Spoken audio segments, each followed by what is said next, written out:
சிவவாக்கிய சித்தருளை சிவன்மலையில் போற்றுவரே பழனியில் போகருமே பாரோர் வாழ பிரதிஷ்டித்தான்.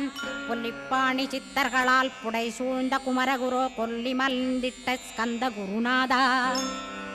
கள்ளம் கபடமற்ற வெள்ளையுள்ளம் அருள்வீரே கற்றவர்களோடென்னை களிப்புறச் செய்திடுமே. உலகெங்கும் நிறைந்திருந்தும் கந்த குரு உள்ள இடம் ஸ்கந்தகிரி என்பதை நான் கண்டுகொண்டேன்.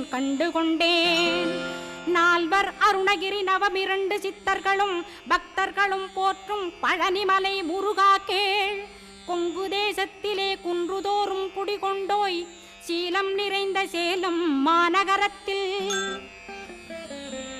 கன்னிமார் ஓடையின் மேல் ஸ்கந்தகிரி அதனில் ஸ்கந்தாசிரமத்தினிலே ஞான ஸ்கந்த சத்குருவாய் அமர்ந்திருக்கும் ஜோதியே ஆதிமூலமான குரு அயர்ச்சியை நீக்கிடுவாய் என் தளர்ச்சியை அகற்றி